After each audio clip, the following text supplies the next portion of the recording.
Shalom semuanya, selamat pagi. Tuhan memberkati di mana saja Anda berada.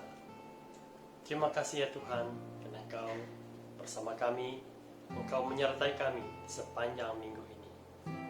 Sebelum kita memulai ibadah kita pada pagi hari ini, saya bawa kita dalam doa. Mari kita sama-sama berdoa. Allah Bapa kami di dalam surga, syukur terima kasih Tuhan karena Engkau telah memberi nafas yang baru bagi kami pada pagi hari ini untuk kami terus memuji, memuliakan Engkau. Tuhan, kami serahkan semua yang mengambil bahagian pada pagi hari ini, baik praise and worship, pemusik, dan begitu juga pastor yang menyampaikan firman Tuhan pada pagi hari ini. Engkau memberkati kami semua ya Bapa. Terima kasih ya Tuhan Yesus Kristus. Kami juga serahkan semua frontliners kami dalam tangan-Mu ya Tuhan. Berkati mereka yang bekerja siang dan malam, agar mereka dalam keadaan sehat dan selamat. Kami serahkan juga Tuhan, semua jemaat pada pagi hari ini Tuhan, di mana saja mereka berada, yang mendengar, yang menonton pada saat ini Tuhan. Tuhan, Engkau berkati mereka semua, agar mereka punya kekuatan, agar mereka diberkati dengan apa pun Tuhan, Engkau bersama menyertai mereka. Kami percaya dan yakin Tuhan, apapun rintangan, apapun pencobaan, Tuhan, Engkau ada bersama kami. Terima kasih Yesus Kristus. Terima kasih Tuhan. Bapa di surga, kami serahkan juga Tuhan yang tidak dapat bersama kami pada pagi hari ini. Mungkin yang berada di hospital, di rumah panjang, ataupun di kampung, atau di mana saja berada Tuhan. Tuhan, berkati kami semua. Berkati mereka di mana saja mereka berada Tuhan, agar mereka juga Tuhan mendapat berkat daripada Engkau ya Bapa. Tuhan, kami serahkan semua kelemahan kami Tuhan. Yang sakit Tuhan Engkau sembuhkan, yang susah Tuhan Engkau hiburkan, yang lemah Tuhan Engkau kuatkan. Tuhan, kami percaya dan yakin Bapa, Engkau bersama kami. Haleluya, haleluya. Inilah doa, dan kami serahkan semua ini di dalam nama Yesus Kristus Tuhan Juru Selamat kami. Amin.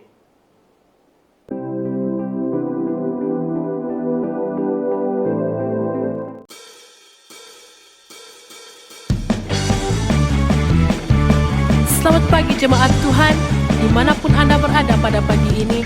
Ayo kita memuji Tuhan, kita bersyukur atas keagungan Tuhan kita. Haleluya. Mari kita katakan, Kau gunung batuku dan kau kota bentengku, tak aku ragu, kau menjamin hidupku. Kau keselamatanku dan kau yang membelaku, tak aku takut, kau sembunyi dalamku. Walau badai menerpa di dalam hidupku ini, tanganmu Tuhan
Haleluya Tuhan, sungguh besar dan ajaib karyamu dan perbuatanmu di dalam hidup kami.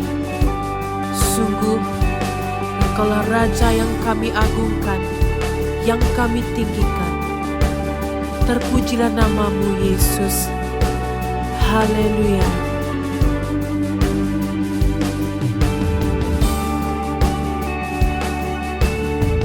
Mari kita sama-sama naikkan penyembahan ini.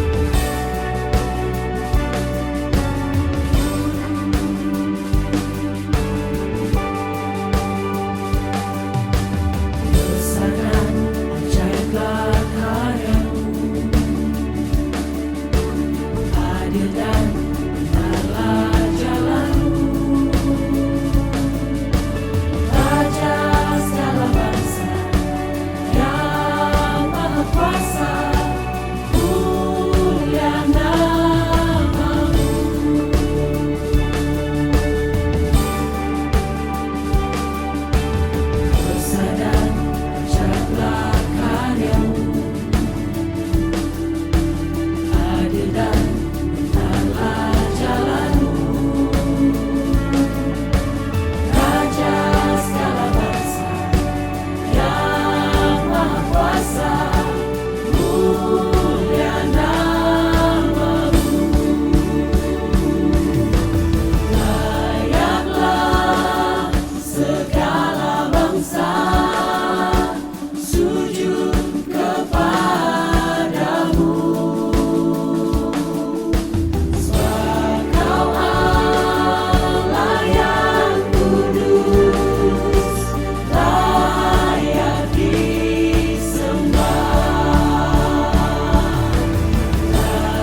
Salam dan selamat pagi jemaat Tuhan yang dikasihi dalam kasih Tuhan kita Yesus Kristus. Dimanapun kita berada pada pagi ini, biarlah kita sama-sama untuk memuji, memuliakan Tuhan di dalam kehidupan kita. Apapun situasi yang kita alami, tetaplah utamakan Tuhan. Saudara-saudari, pada hari ini saya akan membawa kita untuk melihat di dalam Kolose pasal 1 ayat 15 dan sampai 20. Ia adalah gambar Allah yang tidak kelihatan, yang sulung lebih utama dari segala yang diciptakan, karena di dalam Dialah telah diciptakan segala sesuatu yang ada di surga dan yang ada di bumi, yang kelihatan dan yang tidak kelihatan, baik singgasana maupun kerajaan, baik pemerintah maupun penguasa. Segala sesuatu diciptakan oleh Dia dan untuk Dia. Ia ada terlebih dahulu dari segala sesuatu, dan segala sesuatu ada di dalam Dia. Ialah kepala tubuh, yaitu jemaat. Ialah yang sulung, yang pertama bangkit dari antara orang mati, sehingga Ia yang lebih utama dalam segala sesuatu. Kerana seluruh kepenuhan Allah berkenan diam di dalam Dia, dan oleh Dialah Ia memperdamaikan segala sesuatu dengan dirinya, baik yang ada di bumi maupun yang ada di surga, sesudah Ia mengadakan pendamaian oleh darah salib Kristus. Jemaat Tuhan yang dikasihi dalam kasih Tuhan kita Yesus Kristus, sesuai dengan pembacaan kita, saya mengangkat satu tema untuk kita, yaitu keunggulan Kristus. Mengapa Rasul Paulus dan apa tujuan Rasul Paulus menulis surat ini? Rasul Paulus menulis surat Kolose ini ialah kerana Paulus ingin mencegah ajaran sesat daripada menular di kalangan jemaat yang ada ketika itu. Jemaat Kolose ketika itu didatangi dengan segala ajaran seperti gnostik, nistik, Judaism, filsafat dan juga asketik. Ajaran-ajaran ini ialah kepercayaan kepada roh-roh yang menguasai alam. Roh itu dipercayai sebagai pengantara antara Allah dan manusia. Paulus mendorong jemaat Kristen di Kolose untuk tetap mengikut Yesus Kristus. Kolose 2 ayat 6. Kamu telah menerima Kristus Yesus, Tuhan kita, kerana itu hendaklah hidupmu tetap di dalam Dia. Supaya mereka tidak dipengaruhi oleh ajaran-ajaran sesat ini atau diombang-ambingkan oleh pelbagai pahaman dari luar ketika itu. Kolose 2 ayat 8. Hati-hatilah supaya jangan ada yang menawan kamu dengan filsafatnya yang kosong dan palsu menurut ajaran turun-temurun dan roh-roh dunia, tetapi tidak menurut Kristus. Di sini Rasul Paulus ingin supaya jemaat Kolose tahu mengenai keunggulan Kristus itu, dan Paulus ingin memulihkan keadaan mereka supaya mereka hidup dengan ajaran yang benar serta tidak mudah terpengaruh dengan keadaan yang berlaku di sekitar mereka. Jemaat Tuhan, ada 3 perkara yang akan kita belajar pada hari ini mengenai keunggulan Kristus. Yang pertama adalah Kristus adalah gambaran Allah. Ayat 15 dan juga 16. Gambar Allah, maksudnya dalam Kristus manusia dapat melihat atau mengetahui bagaimana kehendak dan juga sifat Allah.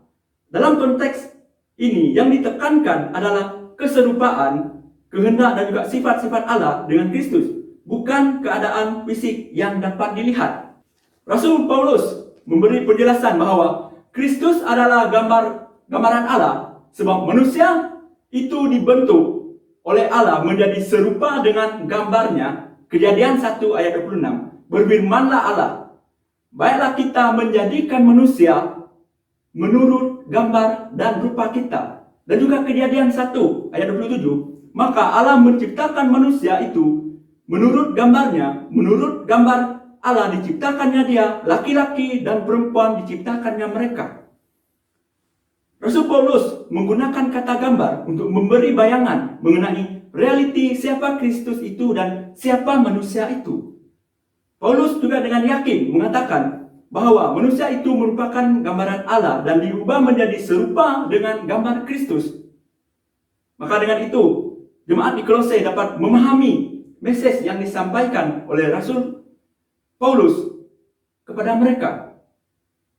Pada suatu ketika dahulu, nama Mona Lisa sangat terkenal dan pernah menjadi fenomena di seluruh dunia, terutamanya dunia seni. Mona Lisa adalah sebuah judul lukisan dari minyak dengan model seorang wanita muda dibuat oleh pelukis terkenal, yaitu Leonardo da Vinci pada abad ke-16. Mona Lisa menjadi fenomena karena banyak orang yang terpesona saat memandang lukisan ini. Hal ini karena segala sesuatu mengenai siapakah model perempuan muda dalam lukisan ini merupakan suatu misteri. Tahun pembuatannya hingga mengenai senyumannya yang fantastik. Jemaat Tuhan, seperti mana gambar Mona Lisa yang sangat terkenal itu dan pernah menjadi suatu fenomena di seluruh dunia ketika dahulu. Demikianlah kita sebagai orang percaya menjadikan Kristus sebagai gambar Allah dalam kehidupan kita yang menyelamatkan kita dari cengkaman maut, sebab Kristus adalah gambar yang nyata dari diri Allah yang tidak kelihatan. Rumusan tentang Kristus adalah gambaran rupa Allah, memberi maksud bahwa di dalam keberadaan Yesus sebagai manusia memberi penjelasan tentang sifat atau karakter Allah ada di dalam kehidupannya dan juga manusia yang diciptakannya. Jemaat Tuhan, itu hal yang pertama ataupun itu perkara yang pertama yang kita lihat. Perkara kedua yang kita akan lihat pada hari ini mengenai keunggulan Kristus adalah yang sulung, ayat 17 dan 18. Pada zaman dahulu, anak lelaki ataupun anak sulung memiliki kedudukan terhormat dalam keluarga dan menjadi ketua rumah tangga setelah ayahnya meninggal. Dan juga bagi orang Ibrani dan juga bangsa-bangsa kuno Timur Tengah yang lain, anak pertama atau hasil tuaian pertama memiliki arti khusus. Orang Ibrani mempersembahkan kepada Allah untuk memastikan berkat bagi seluruh keluarga dan seluruh hasil tuaian. Anak sulung memiliki hak istimewa tertentu dalam soal warisan dan juga wewenang. Dalam perjanjian baru pula, Yesus disebut sebagai anak sulung Bapa. Jadi di sini dijelaskan bahwa yang sulung ataupun Yesus sebagai yang sulung lebih utama dari segala sesuatu yang diciptakan. Ungkapan yang sulung boleh dipahami dengan maksud yang pertama dilahirkan. Yang sulung dapat dipandang dari segi waktu, yang berarti ia ada sebelum segala ciptaan. Yang sulung juga dapat dimengertikan dengan maksud dia sudah ada sebelum segala sesuatu ada. Rasul Paulus memberi penjelasan bahwa Kristus merupakan yang sulung dari segala yang diciptakannya. Jadi istilah sulung digunakan sebagai gelaran bagi Kristus. Kolose 1 ayat 18. Ialah kepala tubuh, yaitu jemaat. Ialah yang sulung, yang pertama bangkit dari antara orang mati, sehingga ia yang lebih utama dalam segala sesuatu. Jelas bahwa Yesus yang dibangkitkan merupakan yang sulung bangkit dari antara orang mati untuk menebus kita dari cengkaman maut dan membebaskan kita, yaitu memberi kemerdekaan bagi kita. Jemaat Tuhan, saudara-saudari yang dikasihi dalam kasih Tuhan kita Yesus Kristus, marilah kita sama-sama menjadikan Kristus itu sebagai yang utama, yang sulung dalam kehidupan kita. Biarlah Kristus menjadi watak utama, baik dalam diri kita secara pribadi maupun di dalam keluarga kita. Kemanapun kita pergi, tetaplah jadikan Kristus menjadi yang utama di dalam kehidupan kita. Jemaat Tuhan, hal yang terakhir ataupun perkara yang terakhir yang akan kita belajar pada hari ini, yaitu Kristus yang memperdamaikan semuanya. Di dalam ayat 19 dan juga 20, ada dua hal yang diperhatikan dengan kata memperdamaikan ini. Yang pertama adalah menyangkut keadaan tidak damai antara ciptaan dan juga penciptanya. Ciptaan adalah manusia dan seluruh isi bumi, manakala pencipta adalah Allah itu sendiri. Di dalam Kejadian 1 ayat 1, pada mulanya Allah menciptakan langit dan bumi. Dan juga yang kedua di dalam hal ini yaitu Allah lah yang mengambil inisiatif atau memulai usaha untuk mengadakan pendamaian dengan manusia melalui anaknya Yesus Kristus, sebab manusia merupakan salah satu makhluk ciptaannya. Kejadian 1 ayat 27. Maka Allah menciptakan manusia itu menurut gambarnya.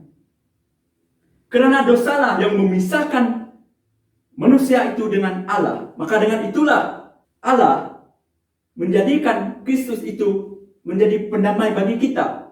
Oleh Dialah yang memperdamaikan kita. Ungkapan ini dapat dipahami dengan melalui Kristuslah Allah memutuskan untuk membuat segala ciptaannya kembali kepada Dia, atau menyebabkan seluruh alam kembali kepada dirinya.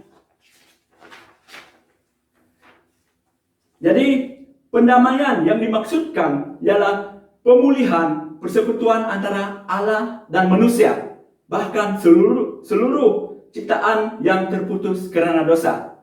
Jemaat Tuhan, seperti mana Kristus telah menjadi pendamai bagi kita, demikianlah kita tunjukkan melalui cara hidup kita pada masa kini. Jangan kita yang menjadi, ataupun jangan kita yang membuat perpecahan, tetapi biarlah melalui cara hidup kita menjadi teladan bagi orang-orang yang ada di sekeliling kita. Karena tidak ada jalan lain selain hanya Kristus yang menjadi pendamai bagi kita. Kristus yang memulihkan persekutuan kita. Dan izinkanlah Kristus mengontrol hati dan pikiran kita. Pasti kita akan mengalami suatu perubahan yang besar dalam diri kita secara pribadi. Jemaat Tuhan yang dikasihi dalam kasih Tuhan kita Yesus Kristus, jadikanlah Kristus lebih utama dari segala sesuatu. Sebab Dia merupakan pencipta alam semesta, dan Dialah yang memperdamaikan segala sesuatu dengan Allah. Marilah kita mengutamakan Yesus dalam segala aspek kehidupan kita, sebab Dialah yang pertama, terunggul, dan juga terbesar dari segala sesuatu. Mari kita datang pada Tuhan. Terima kasih Bapa. Pada pagi ini kami telah belajar mengenai firman-Mu ya Bapa. Tuhan, biar apa yang kami belajar pada pagi ini ya Bapa, yang akan menguatkan kami. Terima kasih Tuhan. Hamba berdoa khususnya bagi jemaat-Mu yang ada di rumah, dimanapun mereka berada pada pagi ini ya Bapa. Engkau terus menyertai kami ya Bapa. Apapun yang kami lakukan, kiranya tangan Tuhan yang berkuasa akan terus memberkati kami ya Bapa. Terima kasih Tuhan. Kami berdoa khususnya bagi situasi pada saat ini. Tuhan, Engkau terus pulihkan keadaan kami ya Bapa. Terima kasih Tuhan. Dan untuk minggu-minggu yang seterusnya, Tuhan yang mendahului semuanya, Engkau terus memberkati jemaat-Mu yang ada ya Bapa. Terima kasih Tuhan. Ini doa kami, terpujilah Engkau. Amin. Terima kasih, Tuhan Yesus memberkati.